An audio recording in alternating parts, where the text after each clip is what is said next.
and welcome back to Lone Wolf Dungeons of Torgar. So last time we were having a go at this. Well, basically we were following this path here, where you go looking for, what's his name?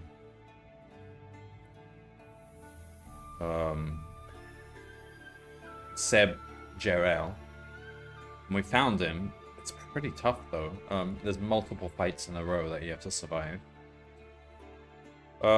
This time we could try going the other path, see if it's wildly different. Where we go with Prince Gregor.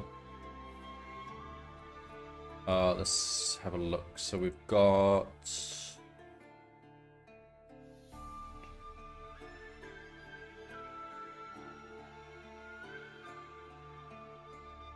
This is good stuff to start with. Alright.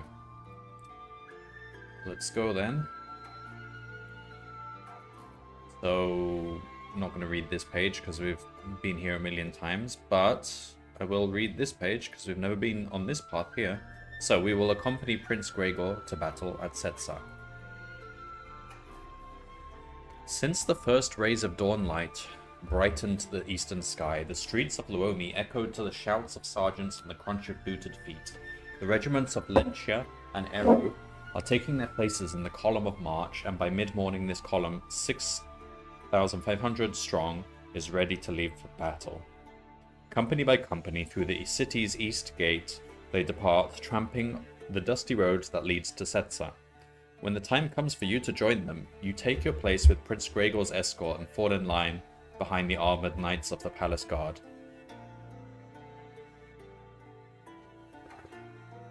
So much for being a lone wolf. We're now part of a massive army. The army is well protected by Lentian horse scouts behind, and on both sides to make sure it is not ambushed whilst crossing the 20 miles of open grasslands to Setsa. During the afternoon, a troop of scouts are sent ahead to spy on the enemy. They return to report that Baron Shinzar has fortified the town and received reinforcements from Blackshroud since his defeat at Luomi. The news does not cheer Prince Gregor, for he knows the ground around Setsa does not favor the attacker. It is dusk when the army arrives on the outskirts of the town. In the gloom, you can see the enemy campfires flickering between the ruins of the cottages that were destroyed when the Drakarim first invaded this land.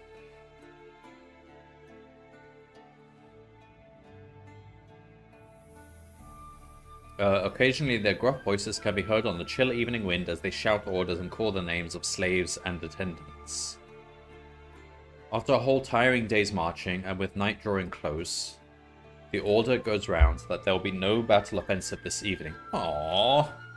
Quickly the regiments disperse and many fires are lit. Tents are erected for the nights and the baggage carts are unloaded to provide the men with stores that should make their night in the open less uncomfortable. The prince chooses to position his headquarters on a hill to the north that overlooks the town, and King Sarnak of Lencia chooses a similar position on a hill beyond the road, half a mile to the south.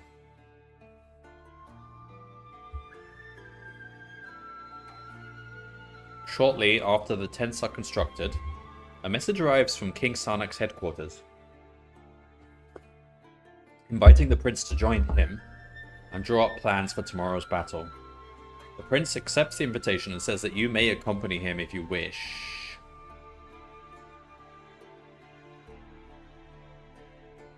Sure.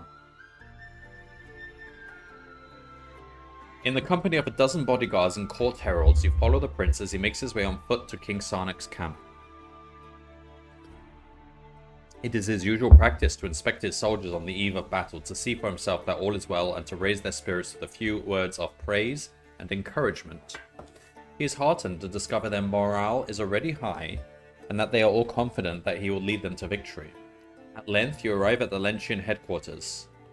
A huge yellow flag bearing the emblem of a white swan and blue dragon flutters in the breeze above the royal tent, where units of silver-clad knights stand stiffly to attention.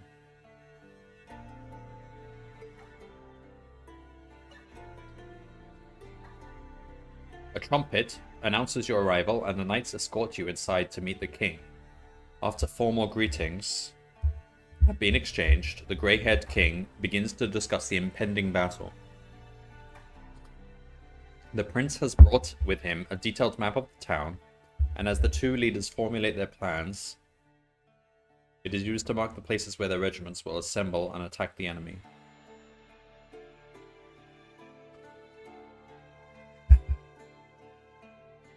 If only we knew the number of reinforcements Baron Shinza has received, says the king uneasily. Then we could be sure our plans would succeed. The prince nods in agreement. We must send a scout to recon.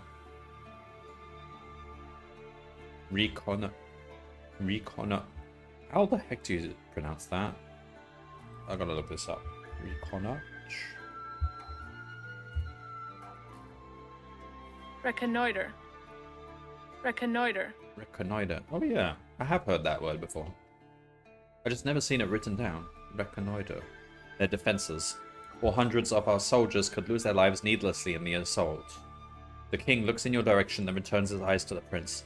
I have no scouts trained for such a delicate operation. How can you have no scouts trained for that kind of thing in a war? But I see you have a pathfinder. Send him. His skills would be well suited to this task. But I'm not a. The prince hesitates. He cannot reasonably refuse the king's suggestion, yet to send you into the enemy camp would endanger your life in your quest.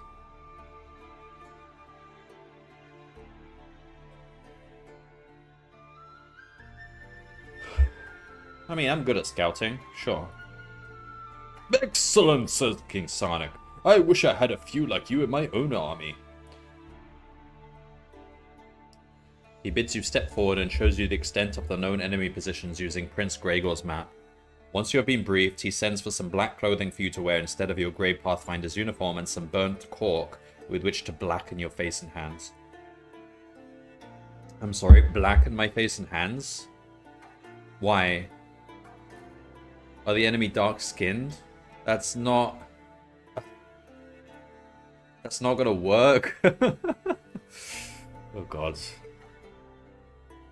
You are then escorted to the edge of the encampment, close to the dusty road on which the army marched from Luomi. The guards tell you that the password is broadsword. When you return, you must use this word, or the pickets, the sentries who guard the perimeter of the camp, may mistake you for one of the enemy.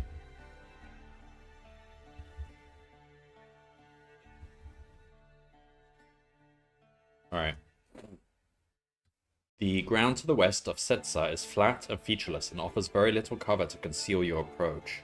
Slowly you work your way through the knee-high grasses to within 20 yards of a stone bridge, where the roadway crosses a foul-smelling ditch and enters the town. Your every movement is stiff with caution now, for the bridge is barricaded and you can see the spiky black helmets of the enemy defenders glinting in the moonlight.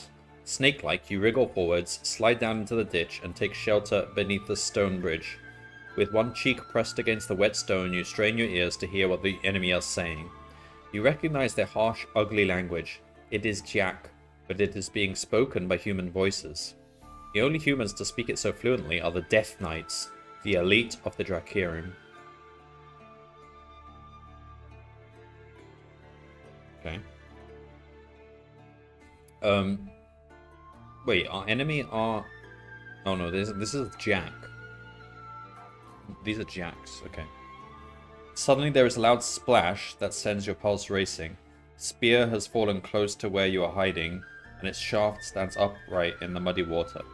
A growling curse is followed by the sound of heavy boots descending the bank as an angry Death Knight comes to retrieve the weapon he dropped. Alright. The Death Knight warrior appears, his huge black form silhouetted in the archway. You grip your weapon tightly and prepare to strike him a fatal blow should he see you hiding in the shadows, but you do not need to attack. He snatches up the spear in his mailed fist, turns and hauls himself out of the ditch, grunting and cursing his carelessness as he struggles in his heavy armor. You wait 20 minutes before leaving the bridge and working your way slowly along the ditch. Silently, you move through the shallow sludge of water and mud, hidden by the bank of the ditch from the watchful eyes of the Drakirim sentries. Beyond the ditch, the ground rises to a low wall, which encircles a field of cultivated trees. It is an apple orchard and it is full of enemy soldiers huddled around their campfires or asleep beneath the fruit-laden branches. Beyond the orchard lies an expanse of open grassland covered with tents and makeshift paddocks full of horses. Here, then, are Baron Shinza's reinforcements. Over 600 cavalry newly arrived from Blackshroud. You commit every detail to memory before leaving the ditch and making your way back stealthily to the Allies' camp. The King and Prince Gregor praise the success of your scouting mission. The information you have gathered is of vital importance to their battle plans. The Prince senses that you are tired and orders his heralds to escort you back to his headquarters and prepare a comfortable bed for you. After the long day's march and the exertions of your scouting mission, you accept gratefully the chance of a good night's sleep.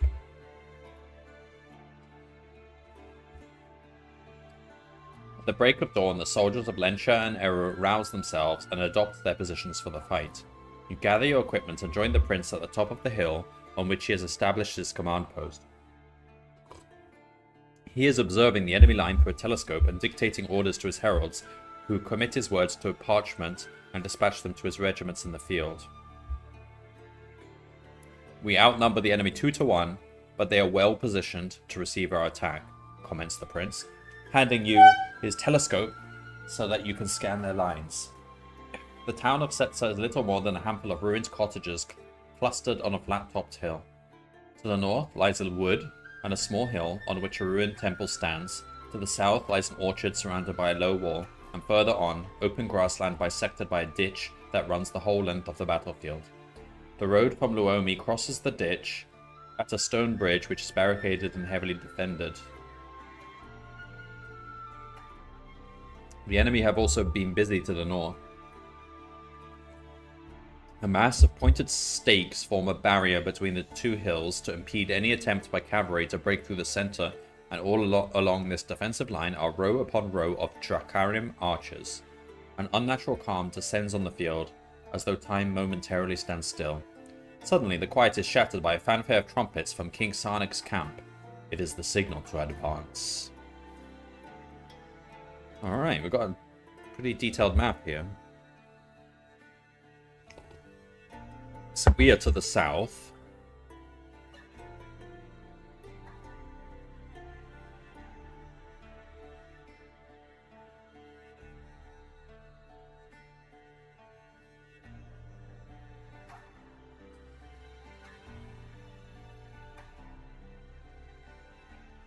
Ogrons, they're basically like big ogres, aren't they? 200 mounted death knights, they would be quite formidable.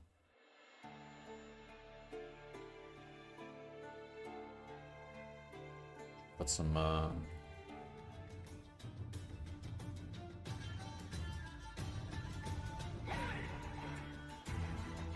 they've got a lot of archers covering this area.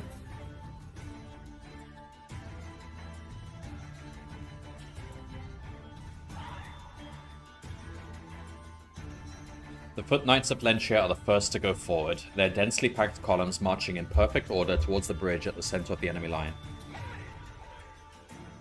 As they come within range, there's a sound like rushing water, and a cloud of black arrows pours down on their armored units. It ranks. Huge gaps appear in the line, and the columns seem to sway under the impact before continuing the assault. They are flanked to the south by crossbowmen, who are firing their weapons as they advance. Unlike the knights, they wear very little armor, and over half their number are felled by arrows when they halt to reload their cumbersome bows.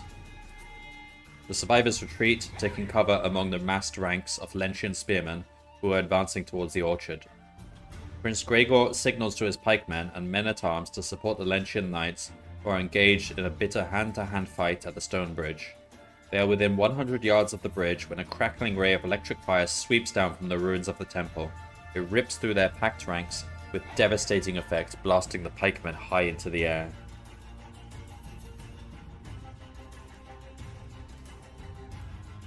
By the gods! What manner of black sorcery is this? Gasps Prince Gregor, horrified by the cruel slaughter, but his horror is soon overcome by the sudden realization that he must act swiftly to counter this threat, or the battle might be lost. The Lenshian knights are being held up at the bridge, and every minute that passes costs them dearly. He calls for his destrier, a magnificent white charger clad in ornate plate armor, and climbs into the saddle. "To battle!" he shouts, and ignoring the warnings of his heralds, he spurs his warhorse down the hill. The knights of the palace guard give a rousing cheer as he takes place at the head of their column and leads them towards the ruined temple. I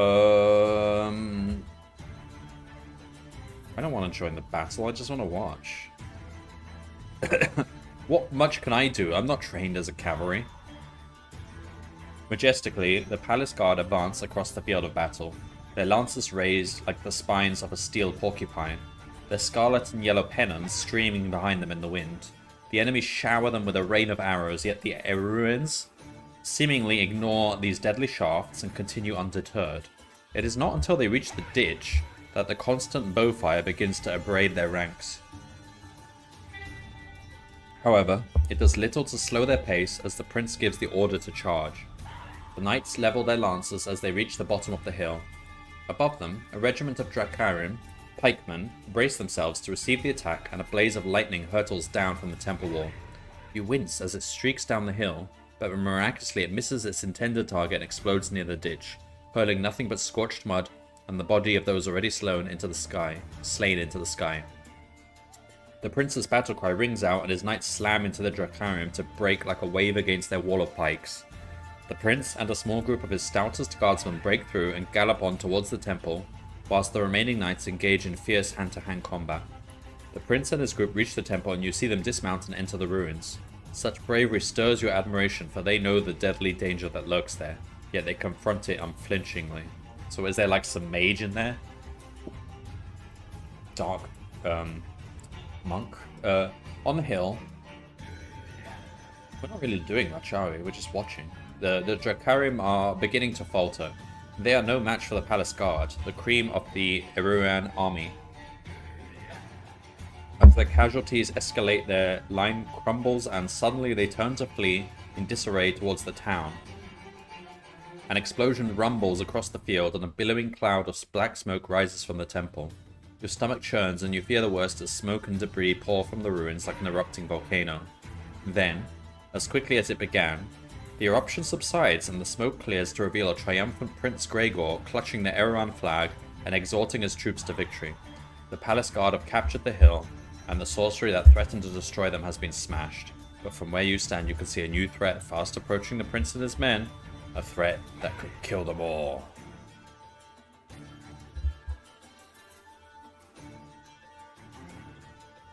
The enemy are rallying to launch a counterattack on the hill. To the south, you see a mass of leather-clad Hammerlanders, supported by a regiment of grim-faced Brigandi mercenaries, advancing towards the prince's position. The palace guard have fought like lions, but they have lost half their number and must be near to exhaustion. They may not survive a counterattack by a much fresher force that outnumbers them 5-1. All that can save them now are the Eruan reserves. Well, we'll have to send the reserves then. Also, why would I have to take command? Don't they have like lieutenants and generals and stuff? It's not just the prince. Alright, I'll do it. Swiftly, you inform the captains of the reserve regiments of the danger facing their prince. At first, they are reluctant to take orders from a pathfinder. Well then don't take orders from me, make the decision yourself! Whose rank is inferior to theirs, but the logic of your argument and your forceful character persuades them to comply with your commands. Trumpets announce the advance. Well, why don't you lead them then, captains? Persuades them to comply with your commands.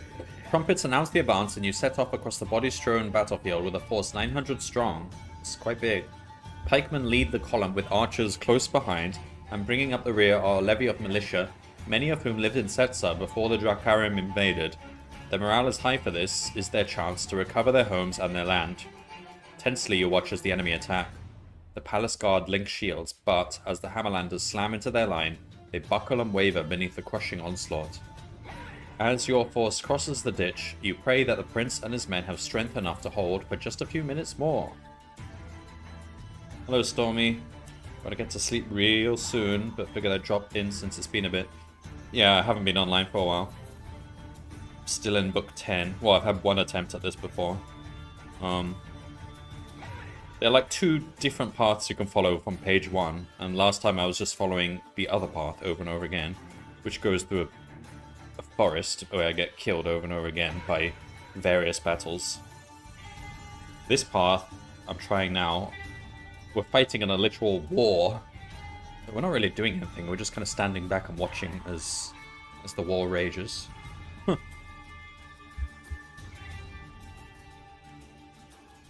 The fight raging on the hill becomes a vicious struggle as the Hammerlanders hurl themselves like hungry wolves at the battle-weary guard. Doggedly, you advance until you are close enough to shout the charge. Then, with a rousing cheer from the prince's men to speed them on their way, your command rush forward and the leading pikemen take the enemy in the flank. The attack is devastating. The Hammerlanders and the Brigandi are split in 2 and swept from the hill like autumn leaves.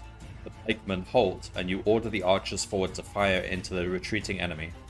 The retreat becomes an all-out rout as the enemy flee the battlefield in chaos. Okay, I didn't have any choices, we just... Alright, here we go. Finally got a choice. On to Setzer! Shouts Prince Gregor. The battle cry is taken up by his valiant soldiers as he leads them across the corpse-strewn field towards the town. Should we really press forward? I think we should kind of secure the area. Replenish our forces, rest, and then continue? Alright, whatever. Heavy fighting is raging along the main street. The Lentian knights have taken the bridge, and King Sarnak's spearmen have breached the wall that surrounds the apple orchard. Not the apple orchard! However, the Drakarim are determined to stand their ground, and they fight back viciously like starving wolves. You run with a group of longbowmen towards the center of Setzer,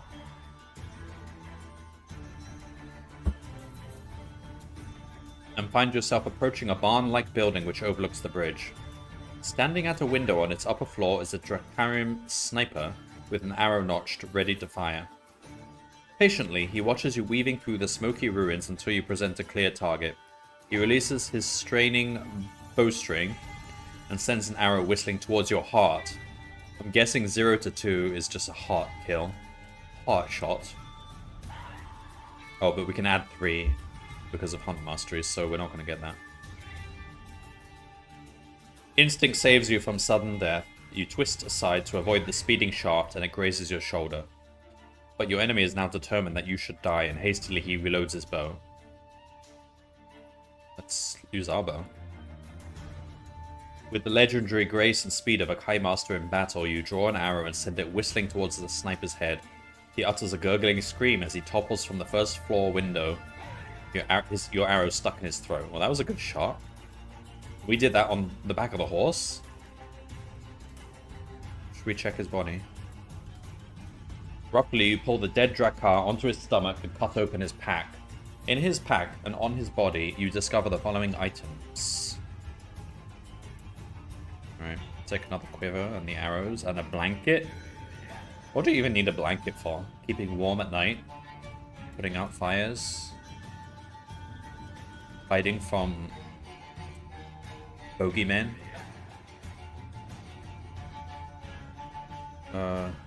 Take a sword, I guess. Oh no, we can't. You reach a square near the center of the town where a unit of enemy reserves are gathered, awaiting the order to join the battle. They are Krawn, hideous-looking creatures from the Mogador and Akamazim forests. They are approached by a swarthy giant of a man, with a short black beard and a shiny bald head, who brandishes a massive war axe fashioned from a fiery red metal. The axe must weigh more than its wielder, but he waves it above his head as if it were no heavier than a stick of wood. Judging from his features and from what you have heard during your travels through Eru, this warrior is Baron Shinzar, the enemy commander. Come on, let's try and just headshot him. Baron is shouting at the Krawn to form a line and get ready to advance. The only vulnerable part of his body that you can see as he strides back and forth before his troops is his unarmored head. Coolly, you draw an arrow to your lips and aim at the nape of his neck. Oh, ho, ho. Your arrow strikes the Baron, but he is saved from a fatal wound by the lip of the steel bever that protects his neck and back. The arrow ricochets, gouging a deep furrow across the base of his skull and making him fall heavily to his knees. Bellowing like an angry bull, he glares in your direction as he staggers painfully to his feet. The summer sword, the bloody summer sword. Of course we don't have the summer sword. Who still has the summer sword in book 10? You get the summer sword in book 2.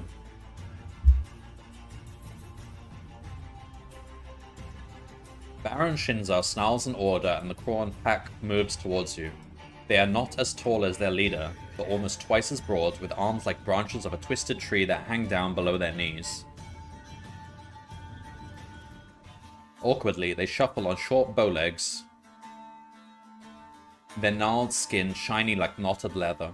A shiver runs down your spine as you recall what you have heard about these creatures, that they delight in eating their foes. But as they draw nearer, you dismiss such thoughts and prepare for combat. 60 endurance! Alright, but its combat ratio is 0, so it's probably not too bad. Nice. Opening. Yes! 2 crits. And another good hit. There we go. It did last longer than 4 rounds, though. A trumpet announces the arrival of Prince Gregor's men as they swarm around the west of the square. Side of the square. Baron Shinzar screams in anger and lifts his axe on high, daring them all to step forward and feel its lethal caress. His offer is met by a dozen arrows loosed by Eran archers from the houses bordering the square, but the shafts are drawn to the blade of the sorceress axe, where they disintegrate in a sizzling splash of glowing splinters. With an evil laugh, the Baron mounts his charger and gallops through the soldiers, cutting down those brave enough to stand in his way. What, was he using magic? Or literally just swiping the arrows out of the sky like the Witcher? But as he leaves the town, he finds his escape blocked by a new and formidable enemy. King Sarnak and a host of mounted knights block the road that leads to Blackshroud. They sit astride their war horses, their armor dented and stained with the blood of the Baron's cavalry, all of whom they have slain in battle or put to flight. The Baron thunders towards them at breakneck speed, but the king and his knights remain grimly immobile, like a wall of tarnished steel. Slowly they lower their lances as the Baron speeds nearer and nearer. With a last defiant cry of anger, the Baron and his horse smash headlong into the line. There's a sickening screech of buckling metal and rearing horses. Then the Baron reappears, hoisted into the air, impaled on the tip of King Sarnak's lance. That's nice. A triumphant cheer fills the air as the soldiers of Prince Gregor and King Sarnak flood into the square. Setzer has been recaptured, and the enemy has been smashed beyond recovery. Everywhere you look, there are joyous faces, for the death of Baron Shinzar has sealed a victory that will liberate all of Eru from the cruel yoke of Drakirim occupation. As you watch the defeated remnants of the enemy escape across the ruins of the Setzer wall, and scurry like rats for the safety of Blackshroud, Prince Gregor joins you in celebration of the victory. "We have triumphed, Lone Wolf," he says. "Our land is now free, and the way is open for you to reach Torgar and fulfill your quest." Oh yeah, this is not even our quest. This is just like a side mission. An hour before dawn, you leave Setzer and ride across the open grasslands that slope gently towards the River Brol. A full moon and the gathering light of day help you identify the landmarks that is... How many... It seems like it's always full moon. Identify the landmarks that Prince Gregor told you to look out for to help guide you to a ford close to the site of an abandoned copper mine. His directions prove accurate, and by mid-morning you find yourself on a ridge that overlooks the ford and its cluster of derelict mining huts. You ride along an overgrown cart track that descends to the ford. As you draw level with the first log hut, your horse rears up and whinnies as if sensing danger, and you are forced to tighten your grip of the reins for fear of being thrown. As you regain control of your mount, there is a sudden shout, and a hail of arrows comes whistling towards you. Really?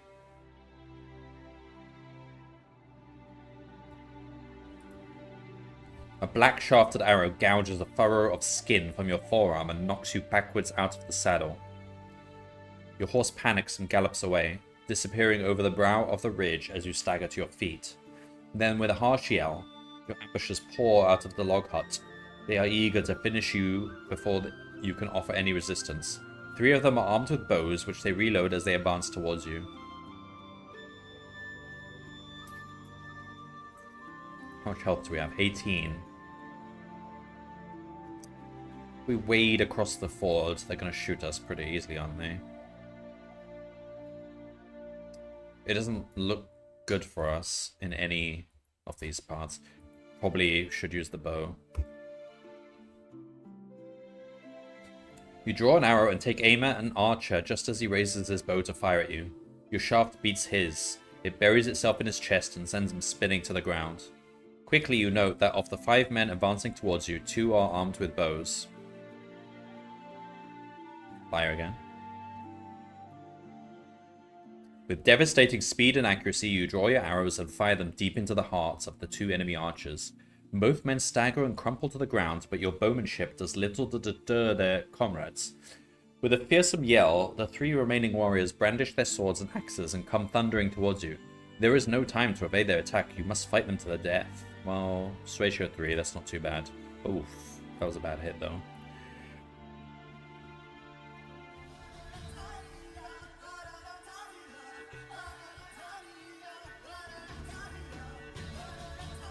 Wiping the sweat from your brow, you sheathe your weapon and search the bodies of your ambushers.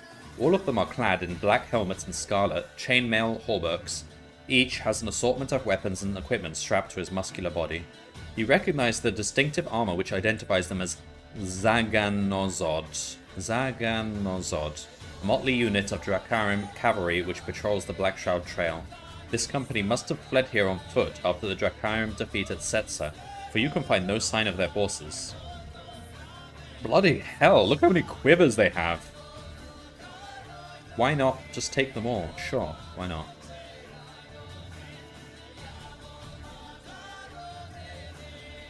This is a lot of weapons. We can't carry more than 2. Alright, well, we can take the meals, I suppose. Not that we really need them.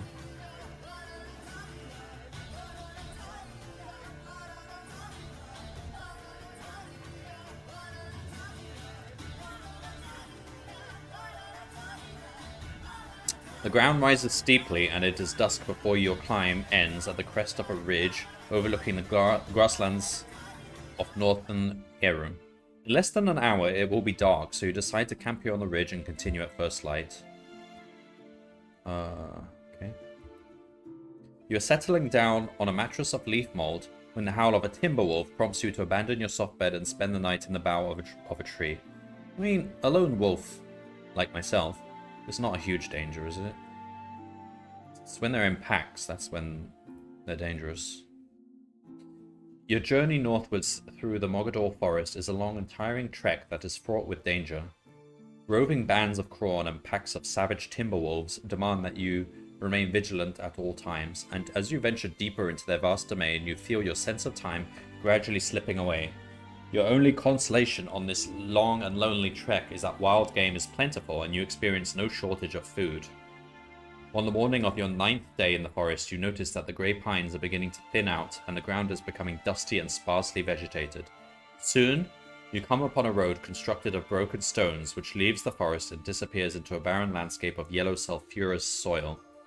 You check your map and it confirms your suspicions. You have reached the foothills of the Nadulritsaga Mountains and are now less than 20 miles from the fortress of Torgar. Let's have a look. Now Nadulritsaga Mountains. Alright, so we're like basically right here near Torgar. This side.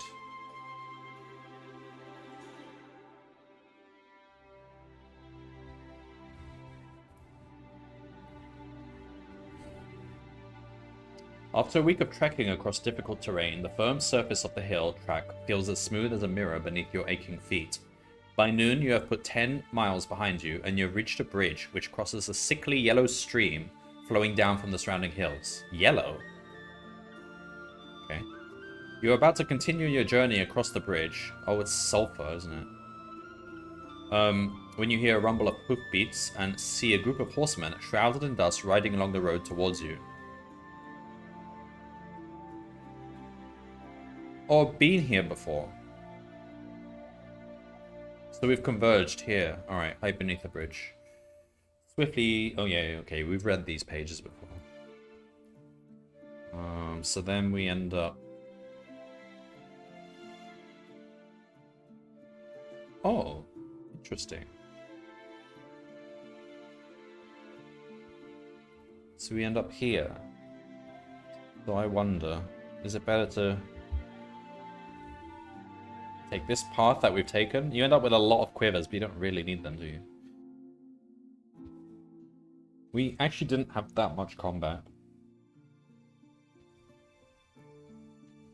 Well, we gained a bit of money.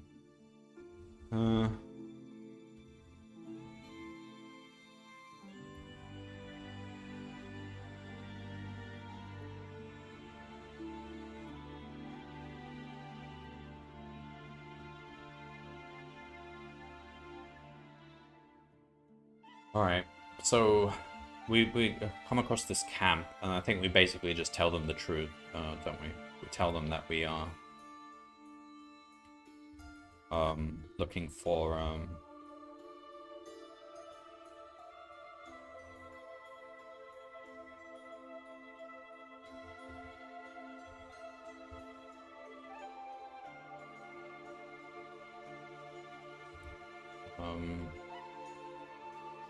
so we accompany Lord Adamas and his group. They're gonna break the gates open of the fortress. And now we choose who's going to plant the bomb. I think if we choose Tails, then he'll do it, and he succeeds, so let's do that. We go Tails.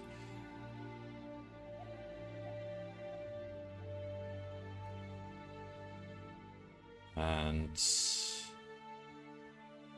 he blows up the thing. And then... Yeah, this is actually a good path, following the war, because we didn't actually do much in the war, and the battles were easy. The other path, the battles were quite hard, because it was just me in the forest with what's-his-name. Okay. And then we're fighting a bunch of robed figures that have magical things. Then what?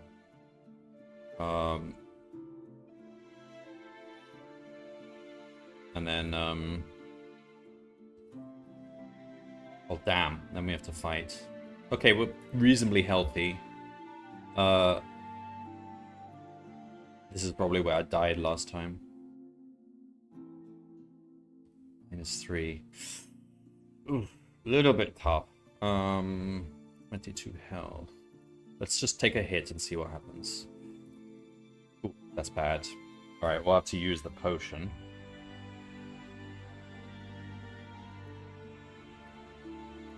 But it's still pretty bad. Okay, good. Good. Good-ish. Bad. Good. Fuck! And they were on 1 health.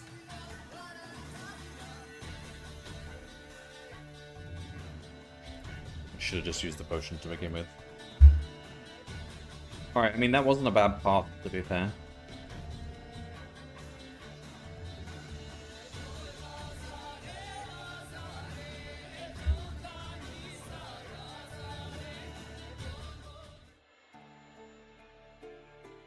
Hang on. I'm not choosing random anymore. We're taking the max rolls.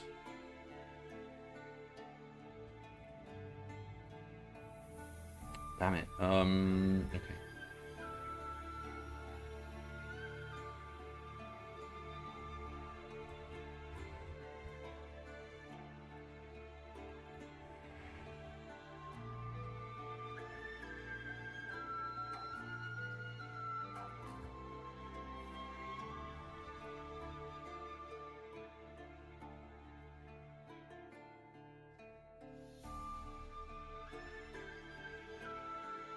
Alright, so we'll take Weapon Mastery, Sword Bow,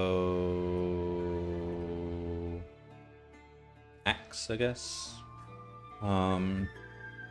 Hearing and Hunt Mastery. Those are the three best ones to start with, and it's probably what we're going to end up using for most of these books, because we tend to die and start from the beginner rank again. So we'll take Potion. Bow, Sword, Quiver. And Health Potion, I guess. It would be nice to have the rope and the lantern, but I don't know whether we'll need them. Especially if we're going down the war path. Alright. Which ironically is the safest path.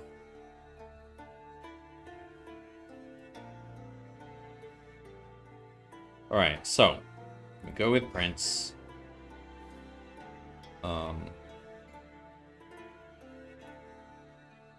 We decline the invitation this time, see what happens. You share an evening meal with a company of longbowmen camped close to the prince's tent. Most of them are tired after the long day's march, and when the meal is over, they settle down to sleep. However, there are several who cannot sleep, and in order to take their minds off the coming battle, they busy themselves either by notching their arrows and waxing their bowstrings, or by gambling with dice.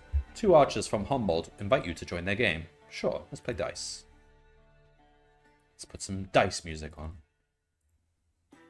The archers are playing a game they called Bullseyes, but you know it better by its song-lending name of Portholes.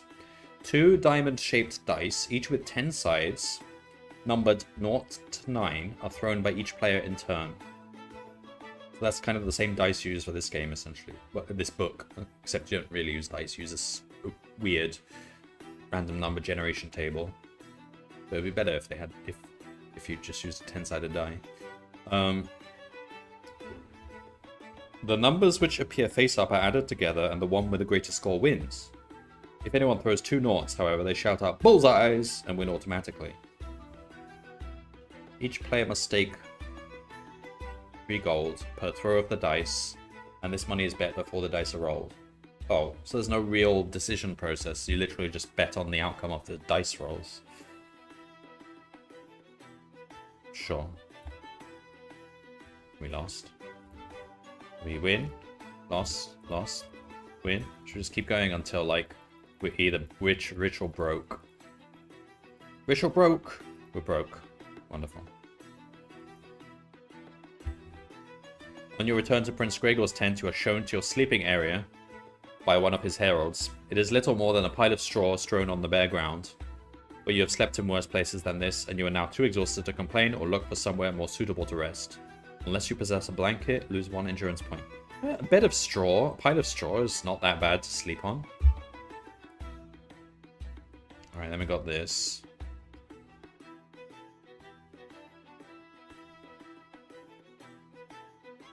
Just observe the battle. Let me take the reserves.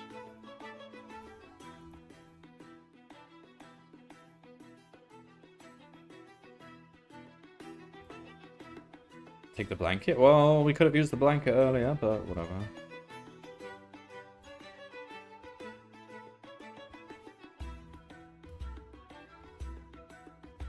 Alright.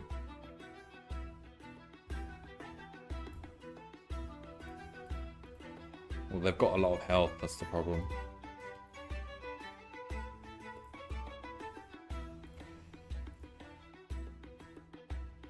Alright. And now we're on 9 health. Ugh.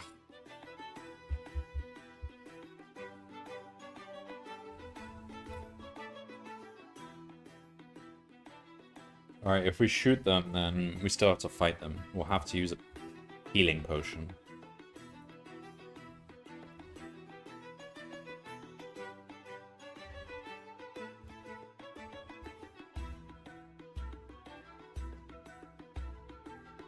We get a whole bunch of quivers.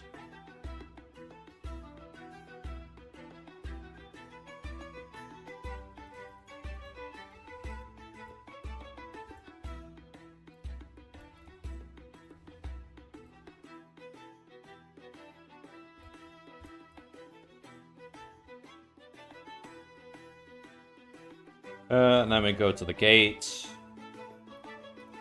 Let him open the gate, and then...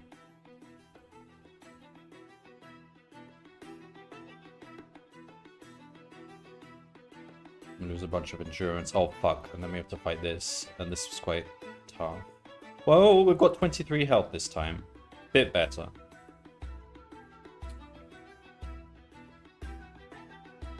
Okay, good start.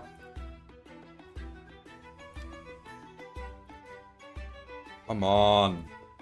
Fuck! Oh, we both killed each other. Alright, that's doable. The RNG of combat is really silly, but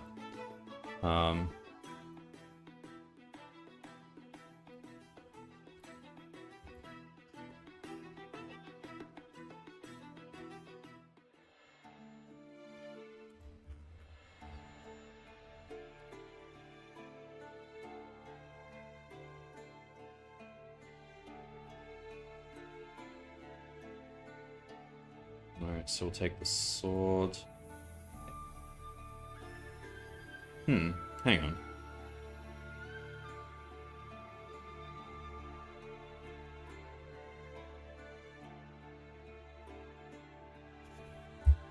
Do I even need to take the sword? Let me think. Because we kill the sniper and get his sword.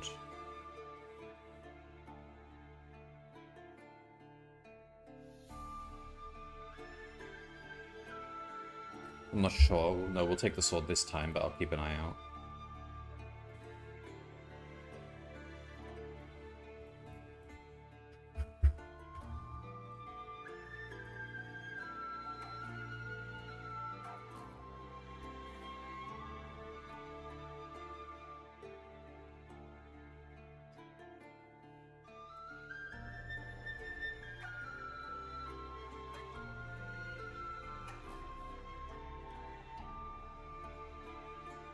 Play the dice. We'll see if we can get, like... We're broke. Probably better not to play the dice, because all you need is a bit of money. You don't need to be rich. Doesn't really do anything for you. Alright. Observe the battle. Yeah, then we have the sniper. And then we get a sword from him. So we actually shouldn't take the sword, just the bow to start with. Then we get to get one more item.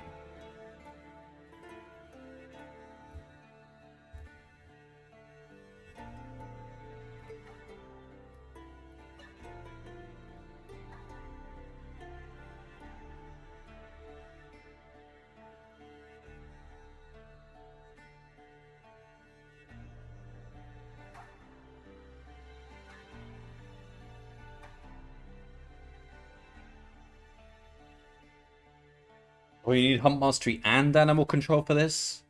Oh no. You just get killed immediately. It's like a 1 in 5 chance of dying there. Straight up. Unavoidable. Gotta love these unavoidable death rolls. We've hit 100 deaths.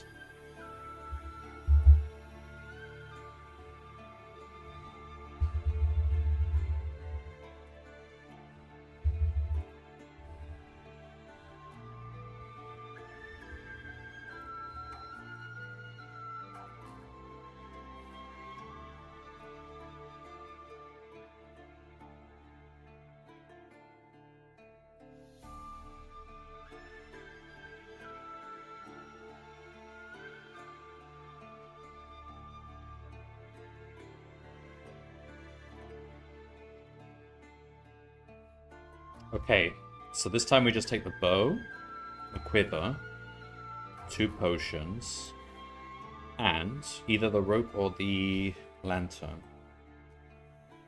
Probably the rope.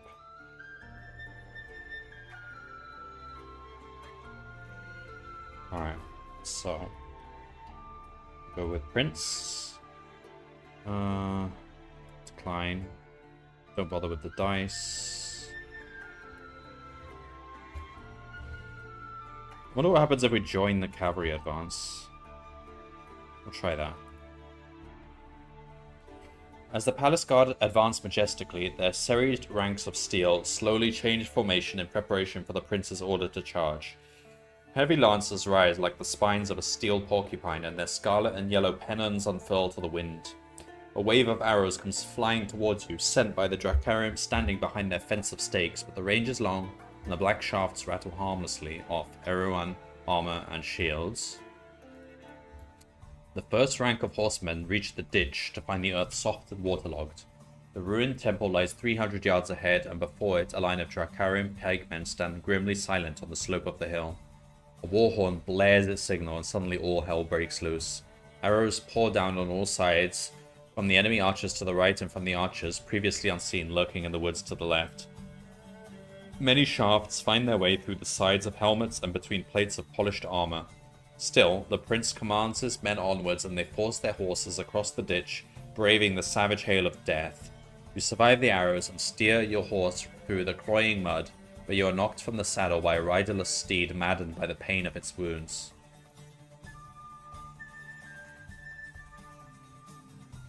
You land with a splash and roll into the ditch to avoid being trampled by the following horses. After clawing the muck from your eyes, you crawl along the channel. A short distance ahead of you is a knight pinned beneath his dead horse. He's flailing his arms wildly, and you can see that his head is trapped beneath the mud and he's slowly drowning.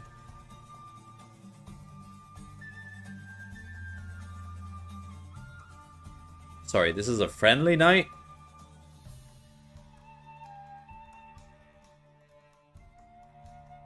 Yeah, this is a friendly knight. Okay. Not saving the enemy.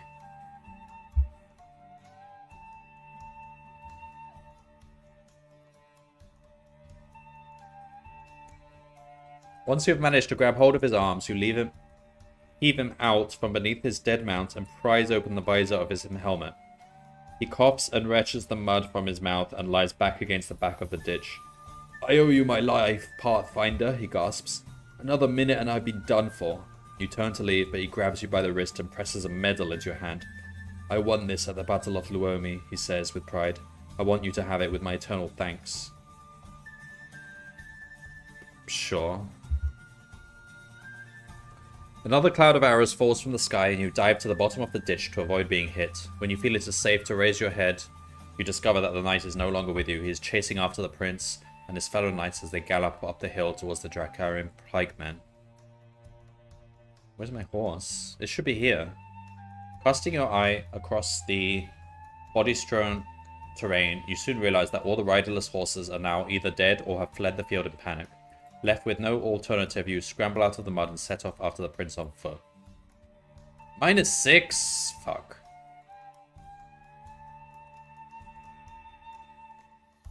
Yeah, we can't go down this path. Oh, I don't even have a weapon. Ooh, ooh, ooh.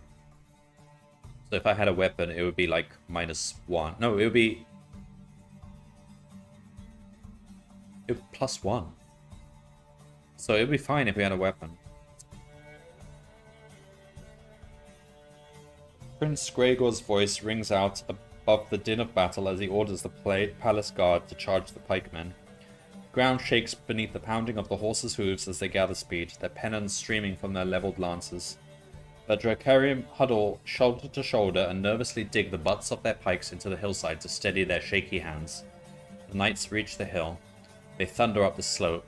A blaze of lightning hurtles from the top of the temple, but it is mistimed. It crackles harmlessly over their heads and explodes behind them, hurling nothing but scorched earth into the sky. The prince screams his battle cry, and the knights slam into the Dracarim with a deafening roar. Men and metal howl in agony as the heavy horses break like a wave against the wall of pikes.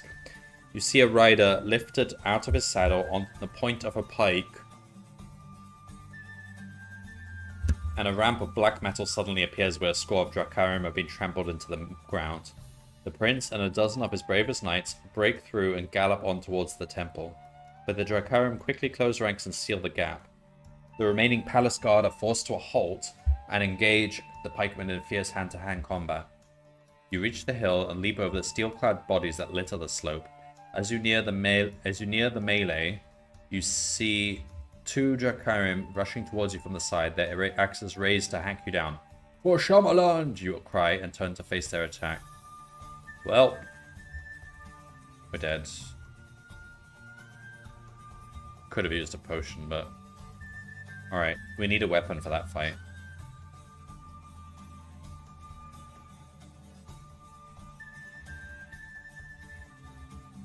I mean, it's not a bad fight if we have a weapon.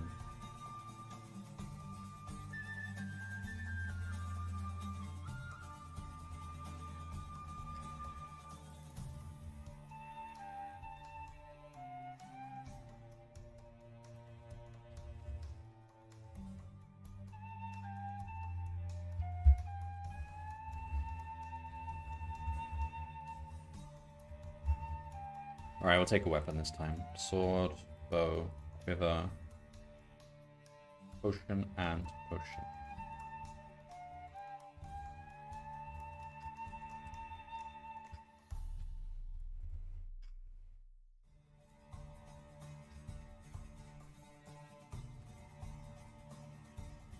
Alright. So should we do that again? Go with him? Because we can win that fight. -8! Ow. Alright.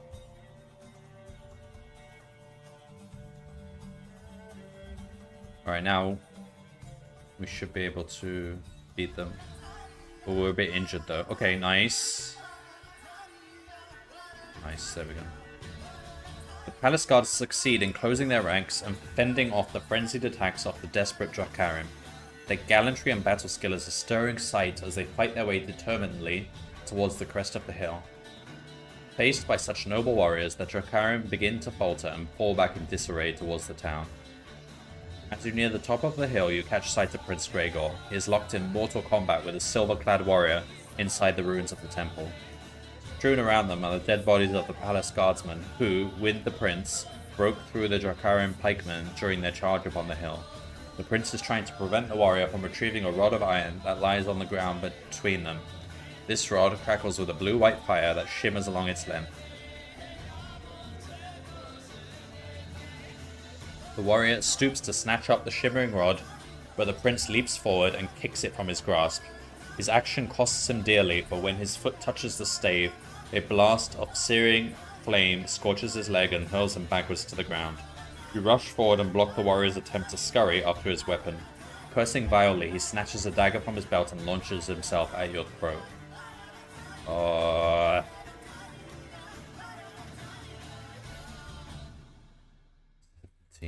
let's see what happens. There we go.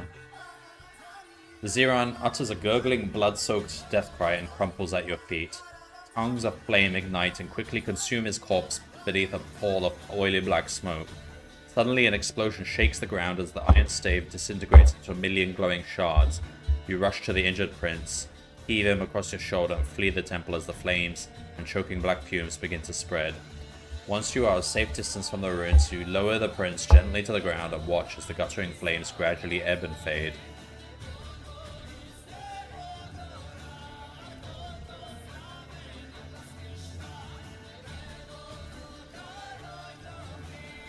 Using your innate Kai skill of healing, you tend to the prince's wounded leg, and he soon stirs to consciousness. The palace guard have captured the hill, and their banner flutters overhead, proudly proclaiming their victory and inspiring the Lentians who are fighting at the bridge. The prince orders that a signal be sent to his reserves, instructing them to advance without delay, for the enemy are rallying to counterattack. Tensely you watch as a mass of leather-clad Hammerlanders, supported by a regiment of grim-faced Brigandi, advance up the hill. The palace guard link their shields and prepare to welcome the enemy with sharpened steel. Onward they come, their banners held high, their war horns filling the air with a noisy clangor. They surge forward, and with a yell, the front rank slams into the shield wall. Sword blades fly, striking sparks and drawing blood. Axes and maces fall with crushing blows. A knight falls dead at your side, and his slayer hurls himself through the gap. He scrambles to his feet and attacks you with his reddened blade.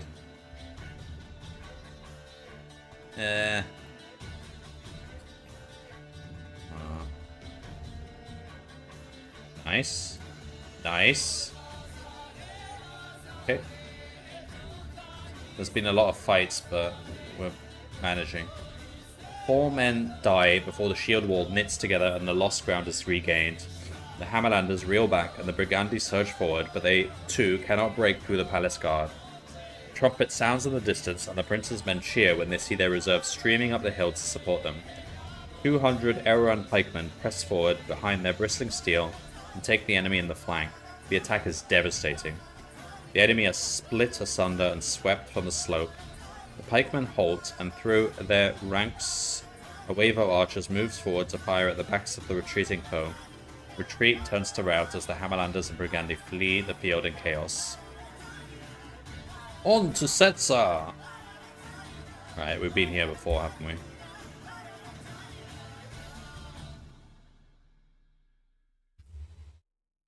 So we can kind of skip all those fights by going the other way. We probably should.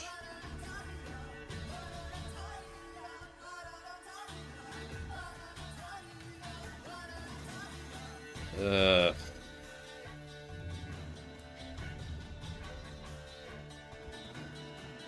on 6 health. Fuck, we're gonna die. It would be better if we... Yeah, don't ride out cavalry. Yeah, we died. Alright. I'm figuring out what the best path is here, but...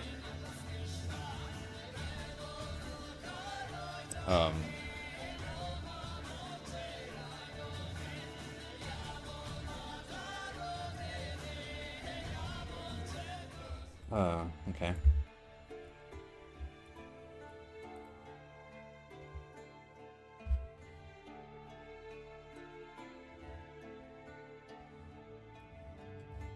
Alright, take sword, bow. Dagger is quite useful actually. Comes up a lot. Curing, hunt mastery. Alright, so we don't take a sword this time. We take a bow and a quiver. And a rope and a potion and a potion.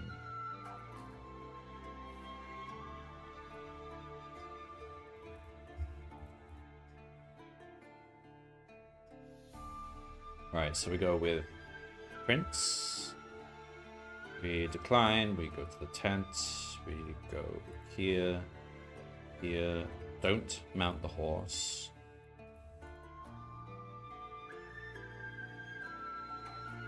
What if we went to King Sarnak's camp? That sounds like cowardice. I don't know. Just try it and see what happens.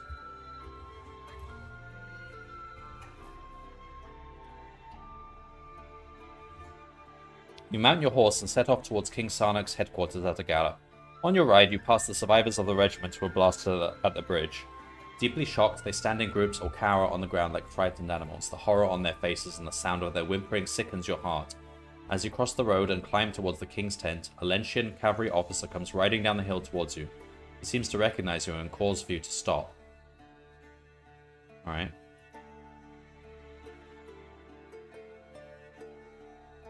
I come from King Sarnak, says the officer, his voice full of urgency. I must find your prince and request that he commit his reserves at once in support of our knights assaulting the bridge. Well, that's what I've come to say. Our spearmen are already engaged in a desperate attack at the orchard, and the rest of our retainers have been used to support our cavalry advance on the right flank. We have but less than 100 men, fewer than 100 men, left to save our noblemen, who are being slaughtered at the bridge.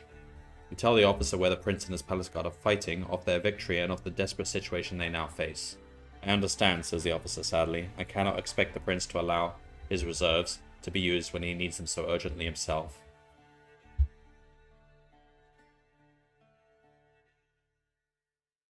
Alright, we can try going with him.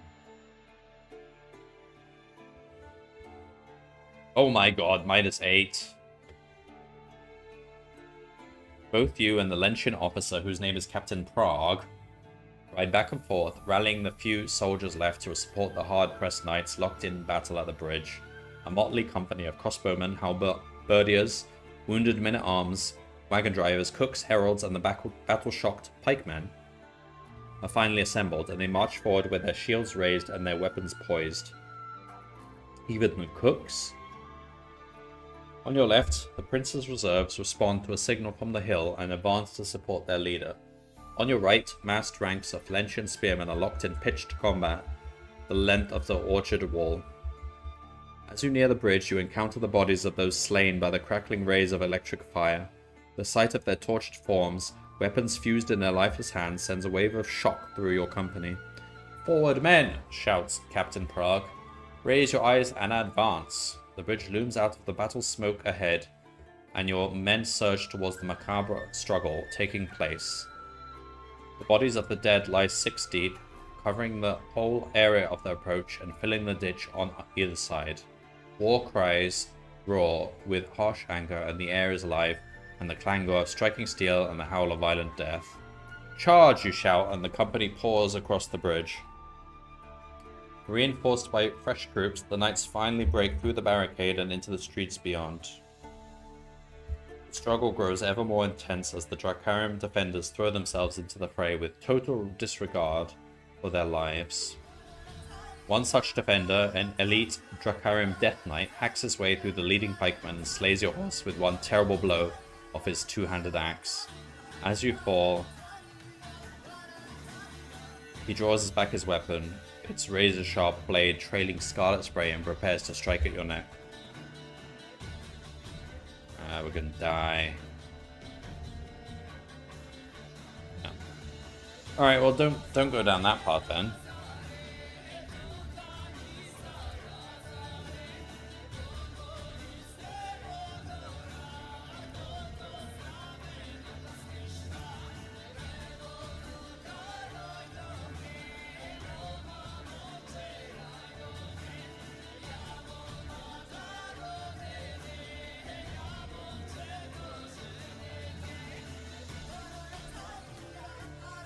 Oh yeah, because I didn't have the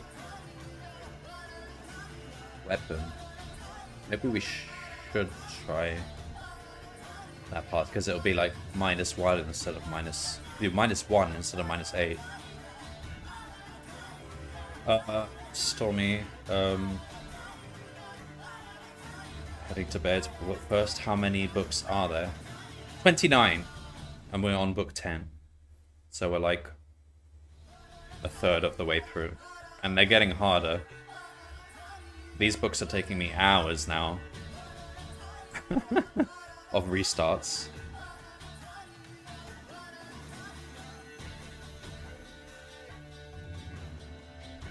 Yeah, it'll take me into the next year to finish them. I mean, next month I'm not going to do this streaming. I'm going to be doing coding streams instead, so... Alright. See you next time, Stormy.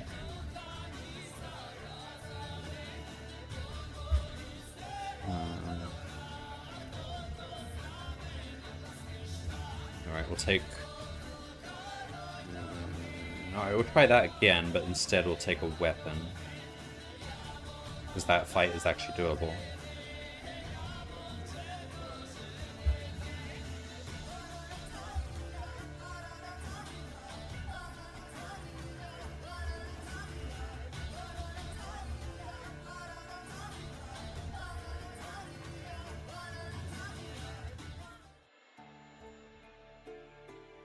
Alright, so let's get back to that point. So we observe. And then we want to write to king. And we do that. We do this. Alright, now he's -1 instead of -8. That's like reasonable. And the odds are in favor of us. Nice. All around you, the battle rages. Having lost the bridge, the Dracarim draw together in desperate groups and attempt to throw barricades across the narrow street, while Captain Prague rallies the pikemen and leads an attack along the main street in an effort to break through one of these hastily built defenses. Gather about you a score of men and enter an alley to your left in pursuit of a handful of retreating Dracarim Death Knights.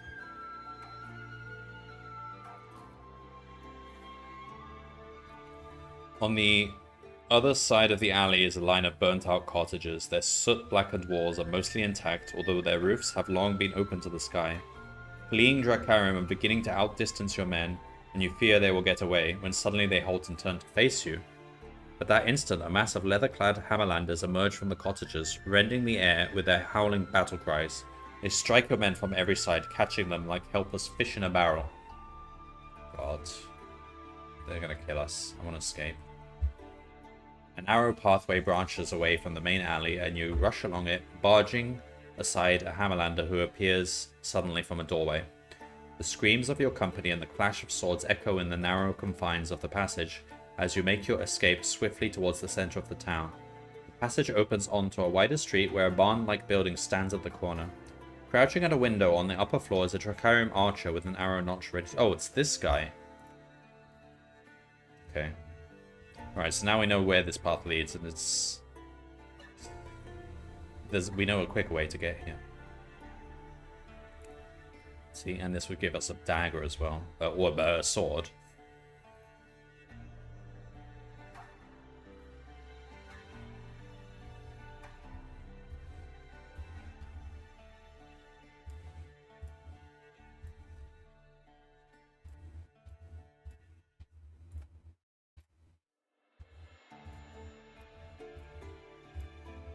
Alright, let me do all this. Then we're here. Alright. 10 health though. Should we try wading across the ford? The water laps at your waist as you wade through the shallows, and the shouts and howls of your ambushers sing relentlessly in your ears. Arrows splash beside you or whistle past dangerously close. You are 3/4 of the way across when one shaft clips your neck and knocks you underwater.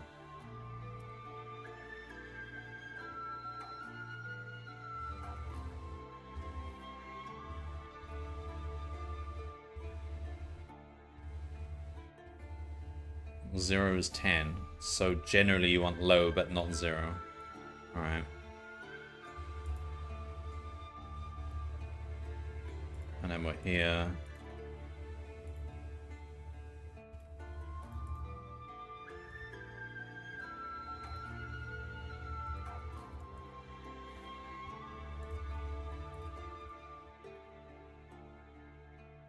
How healthy are we?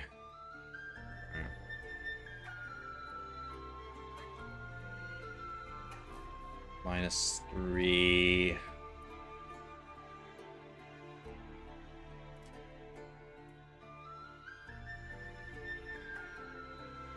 Not bad.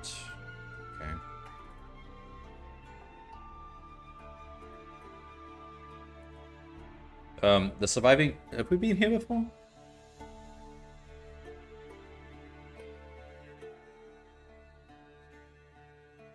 This might be new territory. Alright, the surviving Drakarium scatter into the surrounding alleys, and you are able to advance towards the center of Torgar unopposed. The Palmyrians meet up with their regiment, and you continue along the dingy thoroughfare. It leads to an open square where a conical tower of iron points accusingly at the sky. Here, the flagstones vibrate to a continuous throbbing that beats like a gigantic pulse somewhere deep in the bowels of the city. The battle has drawn most of the Drakarium away from the square, and you have no difficulty in reaching the tower and entering it via an open archway.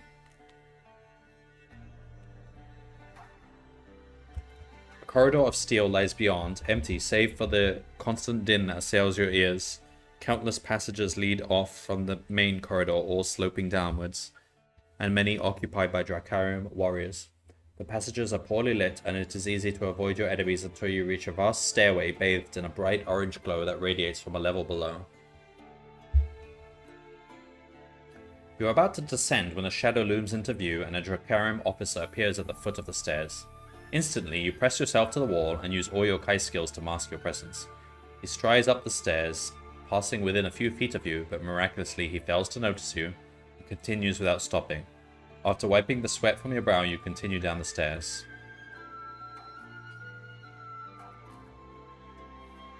Beyond the staircase lies a circular parapet, which overlooks a huge cavernous crater.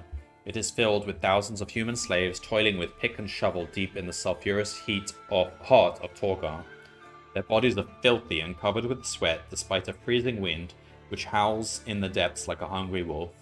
Drakarium overseers urge them to greater effort, and the crack of their whips is answered by the slaves' anguished cries of pain. Angered by what you have seen, you leave the parapet and enter a dimly lit passage that descends to a door of black steel. A Twist of the handle reveals that it is locked. You examine the lock and recognize its simple latch mechanism. Ooh, we should bring a dagger next time. Now, Daka! Snarls a voice in the corridor behind. What? I was killed for not having a specific thing? A dagger? Come on. You spin around to see two Drakarian warriors, both armed with loaded crossbows. Slowly, you let your hand drift towards your weapon, but your move does not go unnoticed. Suddenly, a starburst of pain explodes in your head, and darkness washes over your vision as you are slammed back against the door by the force of the bolt which has penetrated your skull. Death is instantaneous. Your life and your quest end here. Oh man, okay, we take a dagger next time, but that's oddly specific. I don't know where you get like the skeleton key or whatever.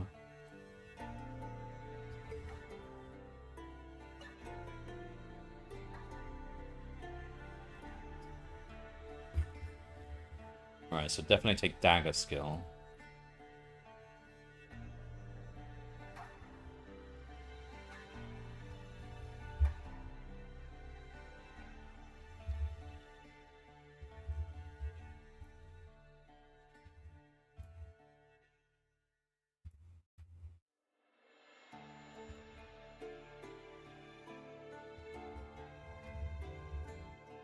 Alright, so we take a bow and arrows and a rope and 2 potions.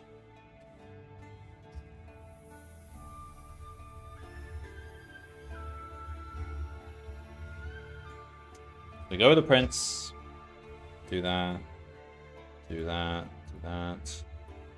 That. That. That. That. That. That. That. This. That. This, that. Take dagger, blanket, more arrows. Do this. Let me have to fight them. Damn it. I'm getting quite beat up here.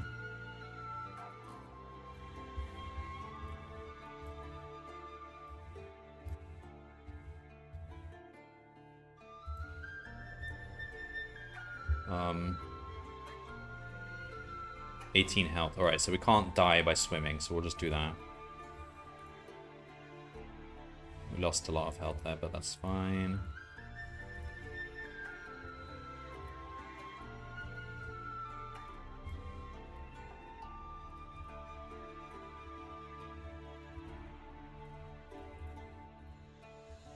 Alright, what are we on? Okay, we're almost full health. That's good. We lose some health here, though. It's 3. We can manage this without potions. Okay. -8! Oh man, we got a bad roll there. When you are halfway down the staircase, a shadow looms into view. Seconds later, a Drakarian officer. What are we on? We're on 14 on this. Begins to ascend. He is the most repugnant human you have ever seen. His enormous bloated body bulges with overdeveloped muscles to the point of deformity, and his face is puffy and fat, shiny with sweat and pitted with disease. A battle wound on his right cheek is scarred badly, drawing that side of his face into an ugly sneer. He sees you and unsheathes a massive saw-edged scimitar as he strides up the stairs and attacks. You kidding me? Alright, this is bad. Let's use this. Alright. Dead. We can't fight him. There's no chance of beating him. We just have to hope we don't roll whatever that roll was.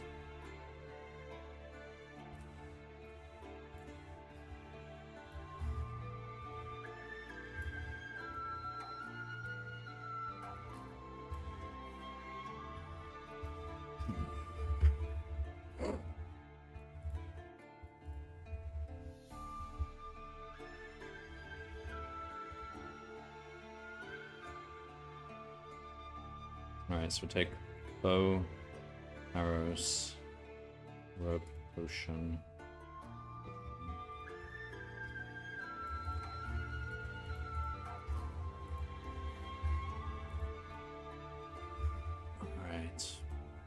With the prince.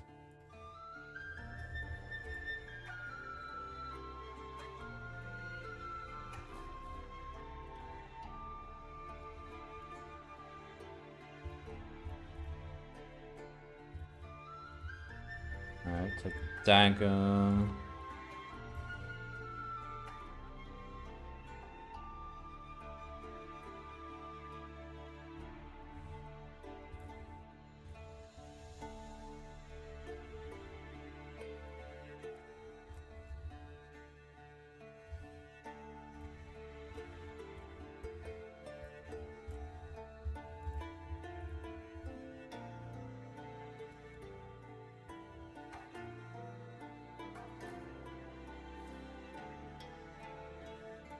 If we shoot... No, we'll just swim.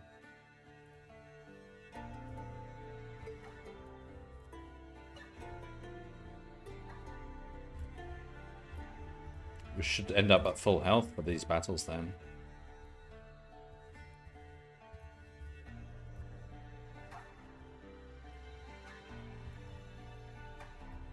Almost, because we get hurt here. And then we can survive this. Oof, that's pretty bad. Oh, I lost? We had the odds there, but I just lost. Wonderful.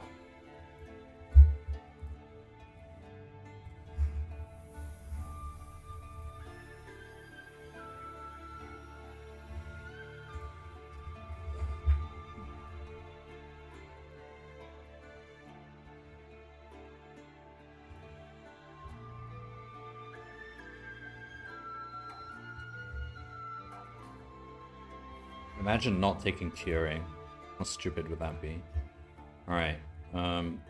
Oh, quiver, rope. Potion.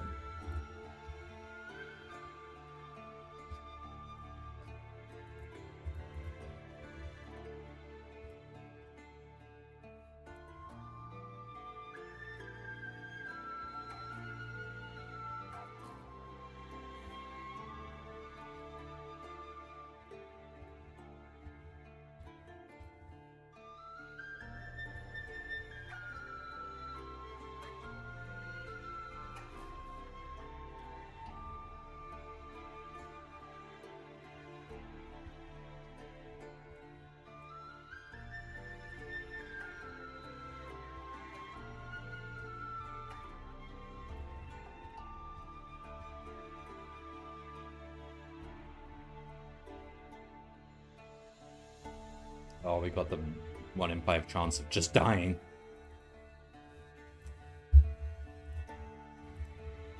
Oh.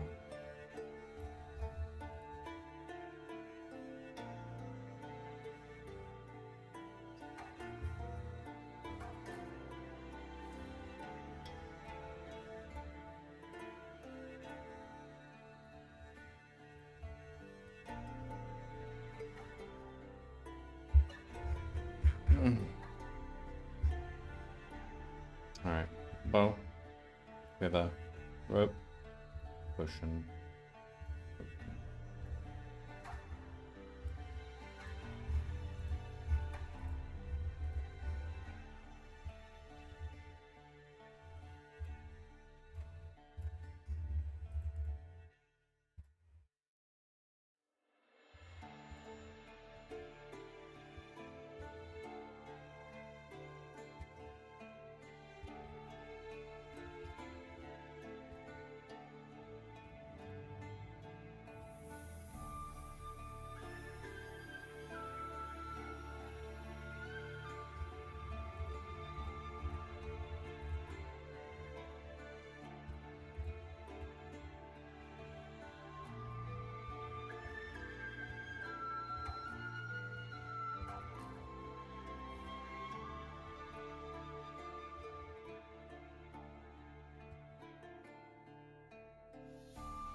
Alright, how much? I died. Alright.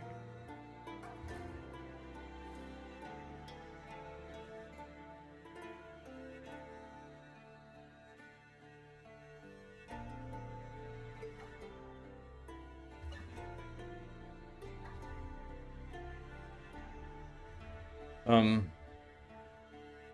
getting to the repetitive stage now.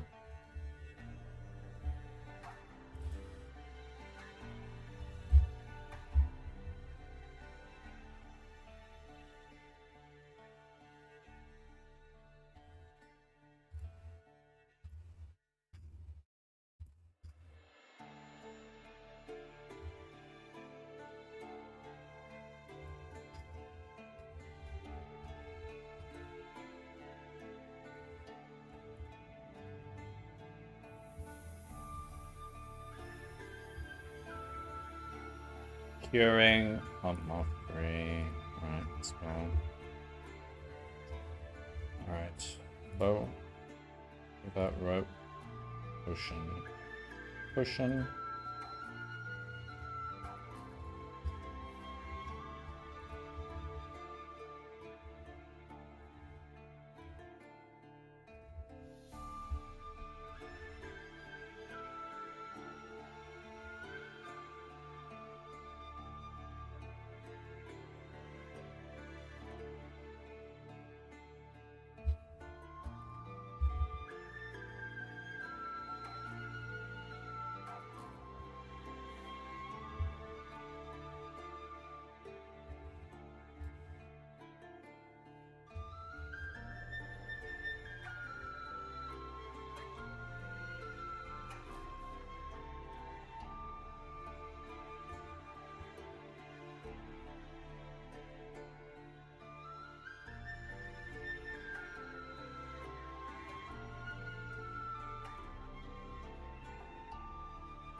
Alright. Might be at full health for this next bit.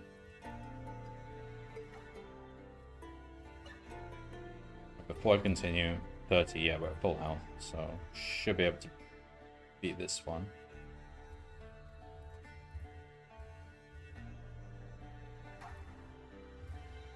Oh no! No, no, no, no, no! 0 to 6. Is the fight. We need more health. Oh, we've basically lost.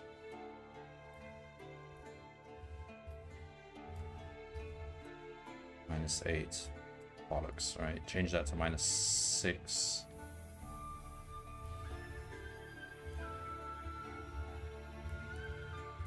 There's a low chance of avoiding him. Stupid. And this is with max combat skill.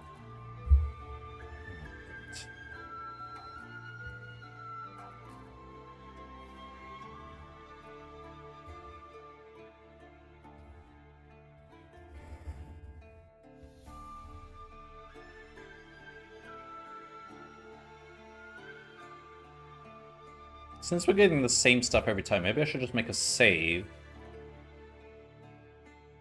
at the same point where we reach every time, because that's like within the rules. So if I do sword, bow, dagger, curing, hunt mastery. Oh, but this is random.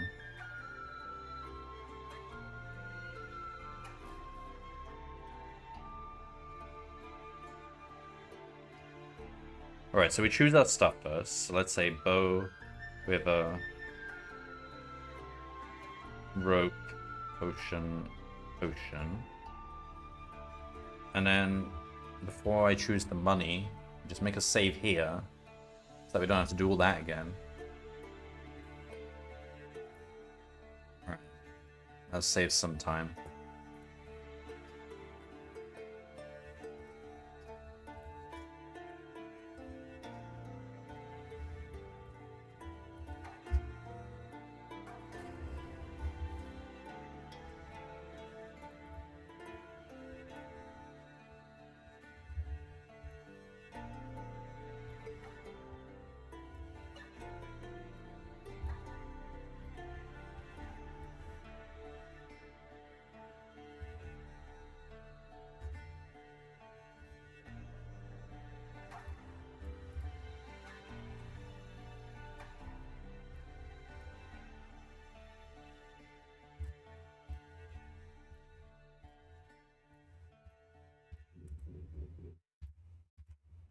Not too bad.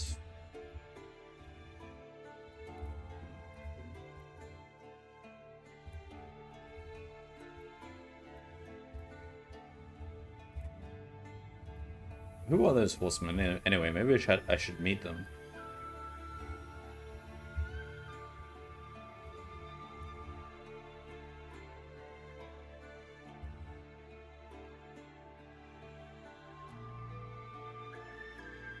If I don't help him, I just die? No, I was sure that helping him would kill me. It's just so many insta-deaths. Alright, load. Load. Where's...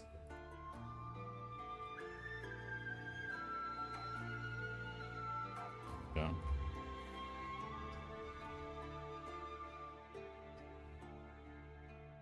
So, yeah.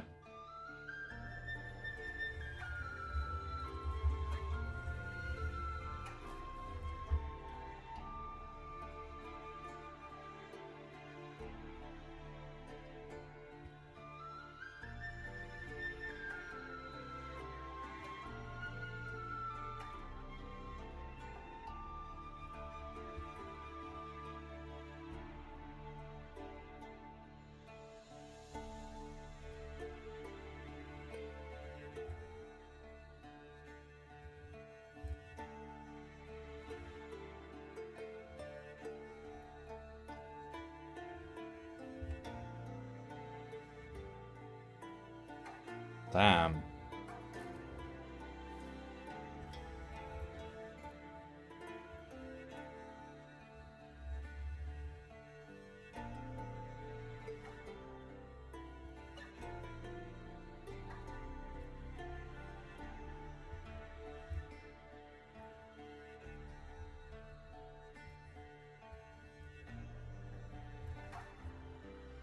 What are we on? 27. Alright.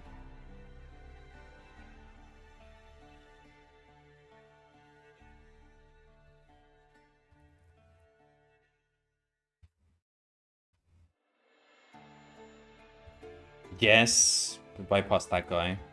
Alright, so we don't have those. We do have a dagger. Where does this take us?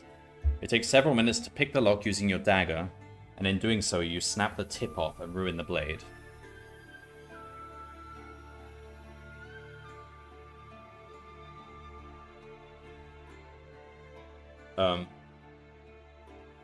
Alright. The door opens onto a passageway lined with torches. Halfway along the left wall, you see another door. A solid slab of iron, broken only by a small barred window. Silently approach it and peer in through the grill. It says if you used the dagger of Vashna to pick the lock, then you have to throw it away. But it says you may choose to ignore the instruction. No, that's cheating.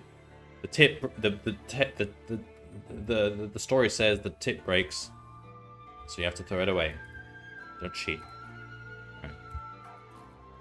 You see a dank dungeon cell and a prisoner sitting cross-legged on the cold stone floor. His dark skin is covered with tiny scars, and his plaited flaxen hair is matted with grime and dried blood. Wearily, he raises his head, and his sharp cat-like eyes glint in the torchlight. At once, you recognize his distinctive features. He is a Vaqueros, a native warrior magician of Desi. You step back to examine the lock and notice that the key to this cell is hanging on a hook beside the door. Alright, we'll release him. Vaqueros is overjoyed at the prospect of being rescued from this dreadful place. He has languished here for a year since being captured by agents of the Dark Lords. His name is Paido. Paido?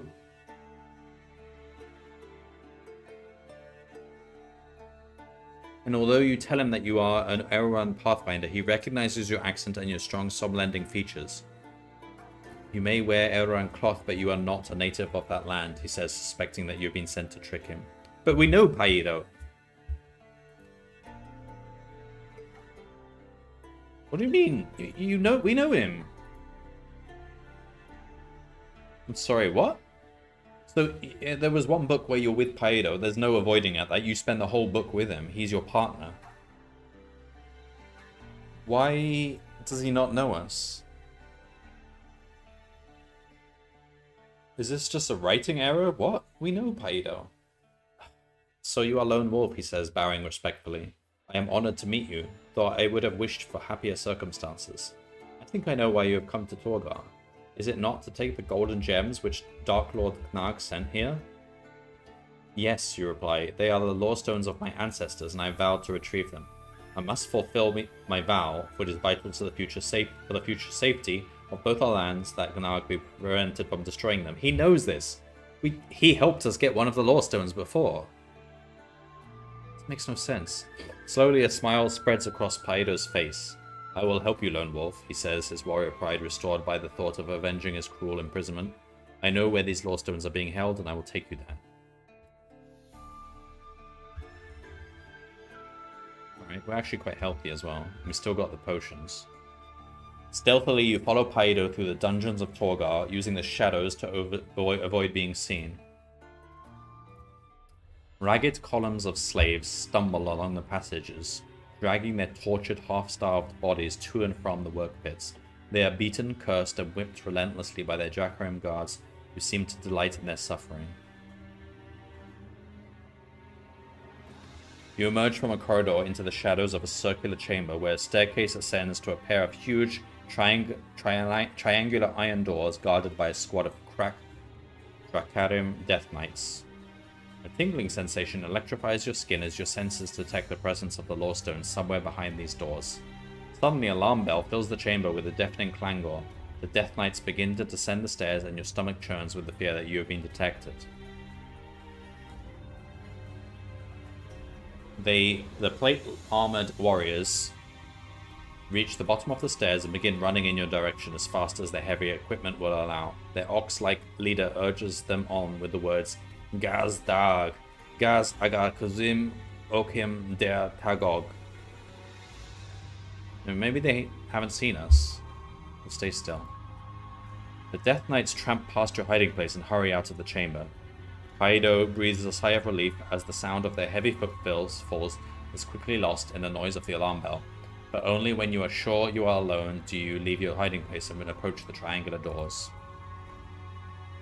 You pull a metal bar set into the wall, and the huge lead-lined doors rumble open to reveal an incredible sight. Before you stands a domed chamber, its ceiling crisscrossed with gantries of rusted iron. At its center is a circular black pit around which are gathered groups of ghoulish creatures clad in transparent robes and masks. Angled upwards from the floor are slender crystal rods that glow with green fire. They pour forth a constant stream of pencil-thin light which focuses at a point directly above the center of the pit. Your eyes are drawn to this point, for here you can see the 3 remaining lawstones of Nixator, the objects of your quest. What, 3 of them? Held suspended in a ball of flickering green flame. The harsh clang of the alarm bell and the sudden sight of you silhouetted in the doorway has startled the creatures. They slink away from the pit and escape through an archway, leaving you and Paido alone in the chamber. Cautiously, you approach the edge of the pit and look down into its midnight depths. No light penetrates the blackness, and no sounds can be heard in this seemingly bottomless abyss. Above you, the lawstones hang suspended in a ball of green flame, beyond reach from the ground, but within a hand's breadth of the gantries which crisscross above the pit. Should we examine the rods? You sense that the crystal rods are generating a powerful charge of negative energy. The lawstones are being bombarded with this energy in the hope it will eventually destroy them. If you are to retrieve the lawstones safely, you must first shut off this power. However, by doing so, you would remove the means by which they're being kept suspended in the air, and they would then fall into the pit. We'll just put like a blanket in front then. Oh, we've got a blanket! You notice there is a spot where a gantry passes directly over the ball of green flame. If you could crawl to that spot, you would be able to cup your hands below the lawstones. Paido could then destroy the crystal rods, and the lawstones, free of the energy beams, would drop into your hands. The blanket! This is perfect use of the blanket! It is a bold plan, but you feel confident that it will succeed. The corroded iron gantry shakes violently as you inch your way nearer to the flaming green ball. Once you are in position, you call to Paido, and one by one, he smashes the crystal rods. As each rod is broken, its beam disappears and the fireball grows weaker. The golden light of the Lawstones begins to radiate through the evil green flames, and when Paedo has destroyed half the rods, one of them tips and falls into your waiting hands.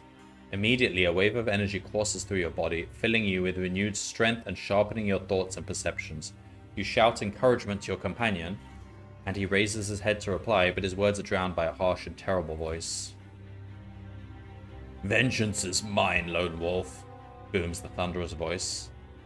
Terror strikes deep in your heart when you turn and see the ghastly form of Dark Lord Gnarg, filling the archway through which his minions escaped when you first entered the chamber. A ghastly rasping laugh echoes from his fly-like head as he raises a black crystal and points it at the gantry. "The vow I gave at Tahu shall be fulfilled. Now I shall destroy you and the Lawstones." There is a deafening crack, and a bolt of blue lightning streaks from the stone held in his pincer-like claw. It shears through the rusty metal, and you are peppered with red-hot iron splinters. As the shockwave hits the weakened ball of fire, the two Lawstones are sent tumbling into the black abyss. Then a second bolt from the black stone tears the gantry in two, and with the ghastly laugh of Dark Lord Gnarg ringing in your ears, you plummet headlong into the icy cold pit. You've fallen into a portal of total darkness, a shadow gate that leads to the twilight world of Dacian. The wisdom and strength of the Lawstone of Luomi is now part of your body and spirit, and the last remaining Lawstones are still within your reach, but your descent into the Dacian heralds the beginning of a deadly, supernatural episode of the Magna Kai quest. If you have the courage of a true Kai master, the wonders and the horrors of the Twilight Plane await you in Book 11, the penultimate Magna Kai adventure entitled The Prisoners of Time. Wow. So next time we will start like in the thick of things, falling into an abyss with these things, although we don't have a melee weapon.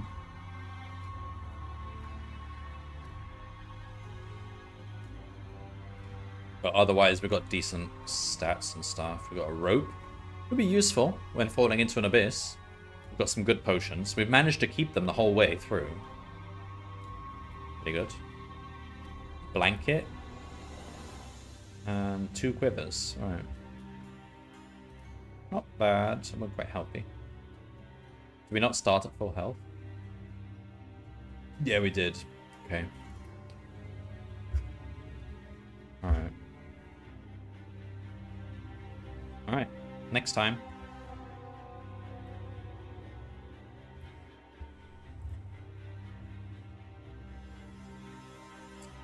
See you next time, Lone Wolf.